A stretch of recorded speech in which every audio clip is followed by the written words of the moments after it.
How's it going, Giants fans? Welcome to Victory Monday. We are in the freaking playoffs. I am super hyped. I know we had a really exciting episode yesterday following the absolute demolition of the Indianapolis Colts. They walked home. They flew home depressed. But the Giants, cigars were flowing. Excitement was happening. The locker room was awesome. You see after the game, everyone just hyped, and this team has fought and grinded their way to a playoff appearance. And in what was supposed to be the first year of a rebuild, we can now say that I don't think we actually have to go through a full rebuild. I think we've actually managed to sidestep a full rebuild. It felt like this. It felt like they might move on to Daniel Jones at the beginning of the season, but right now it looks like he's locked in for an extension. Saquon Barkley, I think they're a duo. I think they're a pairing. I think they want Saquon back as well. You hear the way Saquon spoke about Daniel Jones yesterday. You can check it out on our social media channels. It's up there right now. And it just stands out. He's like, I get there early. He's like, if you guys know me, I'm one of the first people here, but I get here super, super early, and Daniel Jones is always here first. And he's always the last one to leave. The Giants love him. Brian Dable, you can see the way he looks at him. It looks like they're about to get married. It's unbelievable.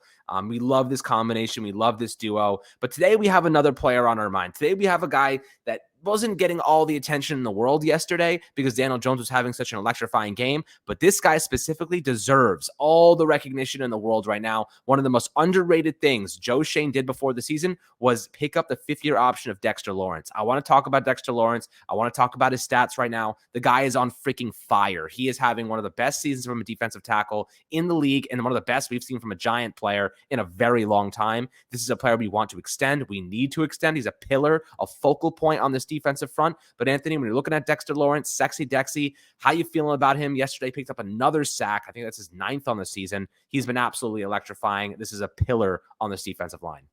Yeah, absolutely. I mean, I think Dexter Lawrence deserves to be an all-pro player this season. I think there's no doubt about that. He's been utterly dominant. He looks like he's playing at like an Aaron Donald level right now. That sack that you're referring to, that was Quentin Nelson, one of the best offensive guards in the NFL. And he just walked him back into the quarterback and took out 2 men at once. Like Sexy Dexy just ate 2 people whole. That was bizarre. I've never even seen anything like that. But Dexter Lawrence has really elevated his game to new heights this season. The New York Giants defense, they have some pieces there. They're missing a few in the secondary. Injuries have been a problem, but the interior of that defensive line, Dexter Lawrence, Leonard Williams, he's a little bit banged up right now, but when he's playing well, we know how good he is. But Dexter Lawrence has really allowed the Giants defense to take that step forward and be such a great unit, holding the Colts to 10 points last week. Now, the Colts, not the best offense in the world, but in general, the Giants haven't really been blown out very frequently, only that one time against the Eagles. And throughout the season, they've frequently held opponents to under 20 points. So I think it's been really impressive what Wink Martindale has done with the defense and how Andre Patterson, the new defensive line coach, has gotten a career year out of Dexter Lawrence while also helping Kayvon Thibodeau have an excellent rookie season. Azeez Ojulari, when he's healthy, he's been looking like a new and improved version of himself. So the coaching staff, you got to give a lot of credit to them because they're finding ways to have career years and resurgent seasons out of just about every player on this defense, Landon Collins included. Like, what a surprise that was for him to step back into this new Giants coaching staff and just excel on the Giants defense this year, a midseason pickup. But again, Dexter Lawrence having that career year, he looks like an all-pro player, and he looks like one of the best defensive players in the entire NFL right now. I would concur. I would say he looks like an all-pro level player. He's playing at an Aaron Donald level right now. And, yesterday against the Colts, he had another electrifying game, finished with 5 total tackles, a sack, a tackle for a loss, and 3 quarterback hits, guys. This guy, okay, I wrote an article about him this morning because I was just like, he deserves so much credit. Daniel Jones got a lot of love yesterday. We gave him a ton of positivity on yesterday's episode, but I wanted to give some to my guy Dexter Lawrence now. And, for a guy that's 340 pounds, I don't necessarily know how the guy moves so efficiently. 6'4", 340 pounds. He's 25 years old. He's in the middle of his prime, former first-round pick. We got him actually in the OBJ trade. So, I guess, this is one of the biggest benefits that we walked away with from that deal. But on the season, this is before the Colts game, right? If you looked at this, right? So this is one game less than he's already played. If you looked at this as his end game stats, you'd be over the moon. 825 snaps, 60 freaking pressures, 8 sacks, 20 quarterback hits, and 32 hurries. Those are elite stats if the season ended today or even yesterday before the game. Now you add on another sack, you add on another 3 quarterback hits, you add on pretty much 4 additional pressures. The guy's been absolutely electric. He has 41 tackles, 33 stops before yesterday's game, 92 grade according to PFF on the defensive side, and that fifth-year option is looking really good. So next year, he's set to earn about $12.4 million, which is pretty cheap considering the production he's putting on the field this year. One of the most underrated signings in terms of a coach, Andre Patterson from the Minnesota Vikings, guys. He was known for the guy that helped Daniel Hunter elevate his game, Everson Griffin. He's known to be one of the best defensive line coaches in football. And what he's done, there must be a couple different guys that can be attributed toward the elevation of Dexter Lawrence's play this year, but I'm going to give it to a lot of the credit to Andre Patterson because he's specifically the defensive line coach. What he's done for Dexter Lawrence has been nothing short of magisterial, has been nothing short of phenomenal, tremendous, and just electrifying. This is a different player, guys. This is a totally different player than what we see in the past. He had 43 pressures in 2021. That was his career high. He's tripled his sack total this season. He has 17 more total pressures, and that's not even including yesterday's game where he was electric. In addition, he went for an 8-game stretch. He went 8 consecutive games before the Minnesota game that he didn't miss a tackle. 8 consecutive games. All he does is tackle. You're going to miss tackles every now and then. Every player does. 8 consecutive games without missing a tackle. He was playing some of the best football of a defensive lineman of any player this year. Any player in any team. He was that good, and he is that good right now, and he's been healthy. In a year where Leonard Williams has been dealing with an MCL sprain, some neck trap issues, he's been in and out. Azeez Ojulari's had the calf injuries and the ankle injury against Minnesota. Kayvon Thibodeau started the year a little bit late. Dexter Lawrence has been one of the most consistent players, reliable and durable this entire year. Now, the most important thing for me is that he shows up every week, not just as an elite run stopper, but as an elite pass rusher. He's doing it from an interior standpoint. If you saw what he did to Quentin Nelson yesterday, bulldozed the absolute shit out of him and then sacked the quarterback. That was his lone sack. And you don't see, we're talking about an all-pro, arguably the best guard in football, getting trampled, absolutely trampled by a 340-pound Dexter Lawrence. The most impressive thing is, how the hell does he have so much stamina? You know what I mean? He does not leave the field very often. They don't take him off the field at all. And to me, that's the most impressive thing. A 340-pound man moving the way he does and consistently going up and making plays and not coming off the field. You don't see this very often, guys. This is a special, special player. You do not let guys like this leave. You've got to extend him this season before that 5th-year option, expires. We have basically no money attributed to the 2024 season and beyond. Kenny Galladay's deal is gone. Leonard Williams is probably gone after 2024. He's under contract next year. But Anthony, when you're looking at Dexter Lawrence, just what has impressed you the most about his season right now? Just the pass rush to me is what really stands out, though. Yeah, obviously the pass rush is what stands out the most. That pass rushing prowess that he's brought to the table this season has been game-changing for the New York Giants. I think that's always something that's really game-changing for any NFL defense. It's great to have an elite edge rusher. Like, it's awesome having the Kayvon Thibodeau and especially the Azeez Ojulari when you have that pairing on the edge. But when you have pass rushers who can get home from the interior, that is game changing because a quarterback is far more likely to roll out through the sides. You can get around on the edge and roll out and scramble and extend the play. But when you have pressure right in your face from the interior of your offensive line, allowing pressure, that makes things 10 times more difficult because you don't have anywhere to step up in the pocket. And when you try and roll out, those QB contains are right there and you're sacked. So that's been a huge difference maker for the Giants defense, is having Dexter Lawrence being such an elite pass rusher from the interior. That has disrupted a lot of quarterbacks way more frequently than the stats even suggest, because the pressures, you got to add those in. But another thing that's really impressed me about Dexter Lawrence is something that you just mentioned, how frequently he's on the field, right? Because when the Giants drafted Dexter Lawrence, one of the main criticisms was, did they really just spend the first round pick on a 2-down player? A player that's going to be out there on first down, second down, and that's about that because he doesn't provide much as a pass rusher, right? On third down, you want your best pass rushers out there. Well, Dexter Lawrence is providing pass rushing prowess on first down, second down, third down, plus being an elite run defender on first and second down. So this guy can do it all. He's doing everything for the Giants defense. And if you take a look at the stats from PFF, he has 38 run stops this year, which is already a new career high for him. So he's not only dominant as a pass rusher from the interior, but he's also an elite nose tackle, a run stuffing, hole plugging, defensive, like interior alignment. Like, he is just dominant in every phase of the game for the Giants. And even when he's not making the tackle, even when he's not getting the sack, best believe his ginormous body just stuffing up offensive linemen is opening things up for other guys. It's opening things up for Kayvon Thibodeau, Azeez Ojulari, Leonard Williams.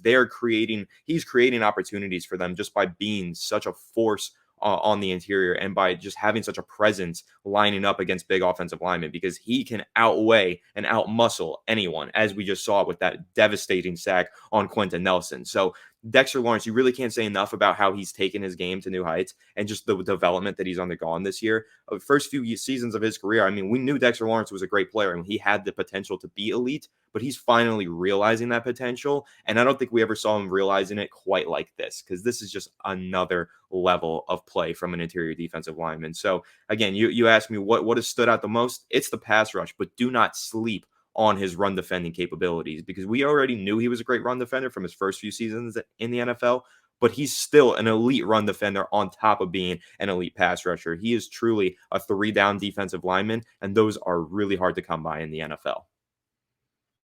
Yeah, that's exactly right. So I guess the question here, the main thing I want to talk about, as we kind of wind this episode down, is what would a contract extension look like for Dexter Lawrence? You know what I mean?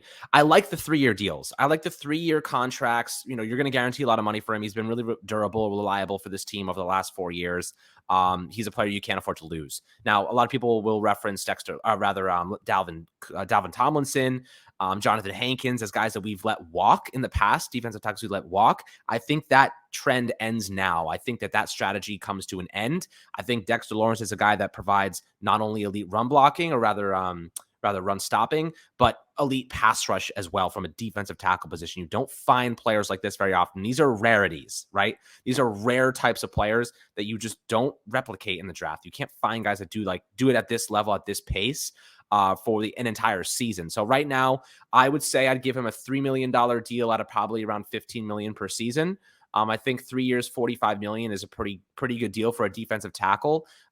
Maybe he gets more than that. He could end up somewhere in the 16 to 17 million range, but I think that's a little bit too much for my taste. I think 3 years, $45 million, $15 million per season with like $35 million guaranteed probably is what makes sense to me. Again, I have no idea really. I'm just kind of throwing out a guess there. What kind of contract do you think would make sense for you?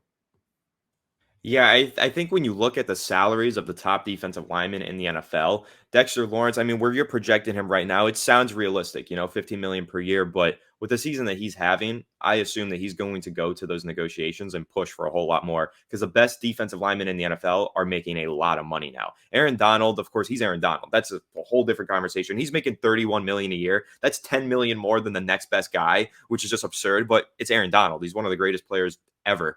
But Leonard Williams is number 2, believe it or not. His average salary is 21 million per year, which is tied with DeForest Buckner for being the second highest paid interior defensive lineman in the NFL. Then you have 20 million at Chris Jones, who's also just an elite player. That's a whole different class. But when you start to look at some of these players that Dexter Lawrence probably falls in, Jonathan Allen, Vita Vea, Kenny Clark, Grady Jarrett, Cameron Hayward, those guys are making 16 to 18. So 15 million, I like the sound of that, but I don't think it's realistic. I think that Dexter Lawrence pushes and this number actually gets closer to 20 than it is to 15. And so I would project he's probably going to end up making 20 even, 25. So I would say a 3-year, $60 million deal. And in my opinion, that's valid and that's fair. And it works because the Giants are not overpaying on the edge and they're not overpaying in either of the tackle positions, right? That's the beauty of having offensive tackles, bookend offensive tackles on rookie contracts. That's the beauty of having an elite edge rusher on a rookie contract, 2 of them even. So the Giants have money to spend elsewhere. If you look at their 2023 salary cap space,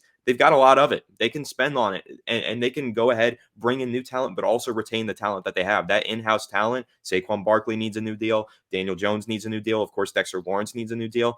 But this guy deserves the money. Like, he has gotten that bag. He's earned it. And I think that Dexter Lawrence actually does probably hit that 20 million threshold. And I think it's deserved. Now, the only stipulation there is, are you really going to spend over $40 million between 2 defensive linemen? No, probably not. So something has to happen with Leonard Williams' contract in order to afford Dexter Lawrence. And I think something will, because Leonard Williams, great player, and he's been great on the field so far this year, but he's never dealt with injuries until this season. And it's starting to seem like maybe age is a factor. Maybe he's just hitting that point in his career where his productivity declines, his health declines, that might be it. Just might be time for Leonard Williams where he's got to take some sort of pay cut in order to stay with this team. And I think he'll understand that. I think it'll be fine, right? Because Leonard Williams, yes, great player, but just hasn't been the impact player this season that he was for the previous 2 seasons. And considering the deal that he signed and how much money he was given by Dave Gettleman, the former general manager, I have to imagine that Joe Shane, Brandon Brown, Brian Dable, they're going to look at that contract and say, you know what, we'd rather spend that money on Dexter Lawrence and save some of that money by either releasing, trading, or just renegotiating with Leonard Williams. Yeah, I think that's a really good point. If I'm the Giants right now, I'm looking at Leonard Williams and saying, okay, well, Dexter Lawrence's deal doesn't kick in until 2024. You know what I mean? So you're going to sign Dexter Lawrence to an extension. And there's another conversation to have there. If you're the Giants, do you sign him now while he's on a high, or do you wait until maybe midway through the 2023 season to make sure he can maintain this pace? Because right now you got one great season, right? One great season in 4 years.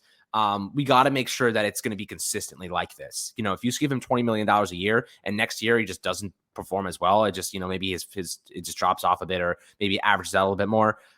You're like, oh man, maybe I made a mistake here. I think you probably wait until about midway through the season to start negotiating and start saying, okay, if he's kicking ass and he maintains that pace, then we know he's going to be good for a very long time.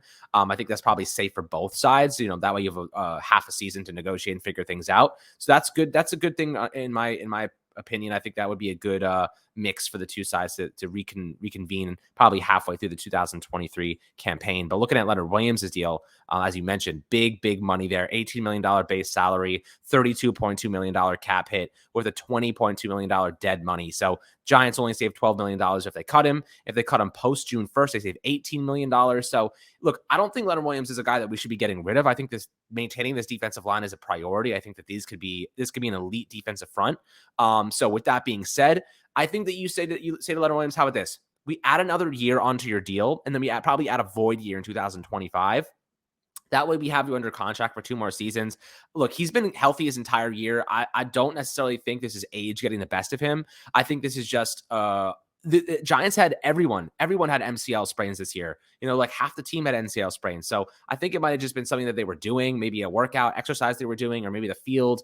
They are going to be changing the field next year. So that's a big benefit for guys like Leonard Williams, probably returning back to the more durable side of things. And think about it like this. He's been reliable and durable, and he played for the Jets and the Giants. So he's been on that MetLife turf for a very long time. When you're able to get through most of your career without getting significantly injured on that turf, you're probably in a pretty good spot. So I think next year he bounces back and he's fully healthy. He's fighting through that neck injury right now, and he's doing fine.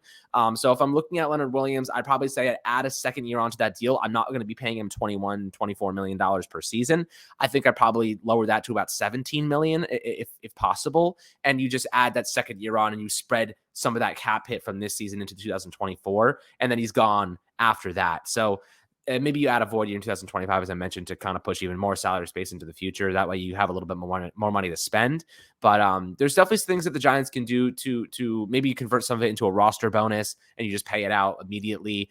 There are ways the Giants can pull strings to lessen that salary kind of load. But I do think that Dexter Lawrence and prioritizing his extension for 2023, probably mid-season, makes a lot of sense to me. I'm curious to see what you guys think about that in the YouTube comments. Dexter Lawrence has been a phenomenal player for us this season, and I think it's only going to continue building and trending in that direction, especially after another dominant game against the Colts. But always happy to hear your opinions below in the YouTube comments. Make sure to like and subscribe as always, and enjoy the rest of your day. We'll catch you guys on the next Fireside Giants episode.